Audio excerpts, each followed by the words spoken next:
Hello friends, so పుదీనా చూసారా ఎంత గుబూరుగా కాసిందో. సో ఇట్లాంటి పుదీనా మీకు కూడా కావాలి అనిపిస్తుంది కదా. సో అట్లాంటప్పుడు మనం ఏం చేయాలి అంటే పుదీనాని ఎలా పెంచుకోవాలి అనేది ఇందులో నేను మీకు చూపిస్తానండి. సో ఇది గుబురుగా ఉంది కదా, ఇక్కడ కట్ చేసుకుందాం మనం. సో చూడండి ఇప్పుడు ఎలా నాటుకోవాలో చూద్దాం. సో ఫస్ట్ మార్కెట్లో నుంచి తెచ్చిందే నేను నాటుకున్నానండి కాడలు.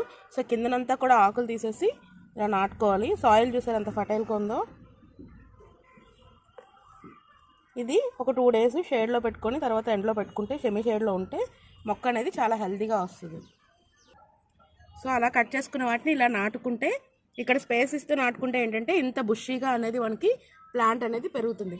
సో మనం కట్ చేసేటప్పుడు కూడా మార్కెట్లో నుంచి తెచ్చేటప్పుడు కట్ చేసేటప్పుడు ఇట్లా నార అనేది రాకూడదండి.